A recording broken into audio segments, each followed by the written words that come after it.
The man threw the brick, casually, but unexpectedly. It hit an enemy cavalryman in the distance, then threw another brick right after and hit another one. However, they didn't expect to be spotted by the enemies. He quickly fled and hid on the surrounding wall. When the enemies chased over, he threw a brick right at the target. Before the enemy could get up, he was suddenly hit by another brick. The man was extremely skilled at throwing objects. Every time before throwing a grenade, he would deliberately pause for 3 seconds. What was even more shocking was that after the grenade spun 2.5 times in the air,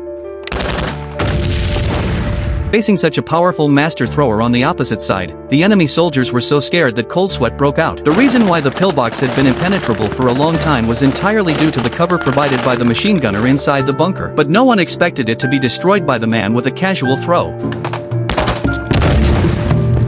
Fortunately, the bunker on the other side was still intact. Faced with such a strong opponent, the enemies were so shocked that they immediately called to ask for reinforcements. But what they never expected was that their superiors not only refused to send troops for rescue, but also ordered them to fight until the last man standing. At this moment, the soldiers in the bunker felt their hearts turn cold. They had been diligently defending the pillbox, yet they were being left to die in vain. Seeing the enemy hesitating, the man put on a steel helmet to pretend to be the main force of the army, and then had soldiers in military uniforms escort him as protection. He shouted to the enemies hiding on the opposite side, telling them to surrender immediately. Upon hearing this, the enemy mistakenly thought it was really their main force coming, but they still weren't willing to surrender just like that. Unexpectedly, the man pushed out an Italian small mountain cannon. To intimidate the enemy into surrendering, the man took the opportunity to add fuel to the fire. The enemy didn't believe him, saying they were bragging and that the cannon was fake. The man was furious at being told his cannon was fake, but he didn't dare to fire it casually because there was only one shell left. If he missed the target, the small mountain cannon would become useless. Unexpectedly, a soldier beside him was very confident,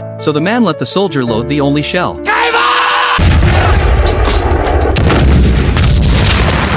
Seeing this, the enemy was already scared out of their wits and quickly came out to lay down their arms and surrender. When they found out that the other side only had a dozen people, these enemies were filled with overwhelming regret. They never dreamed that when the man attacked the pillbox this time, he not only didn't lose a single soldier, but also seized a large amount of weapons and ammunition.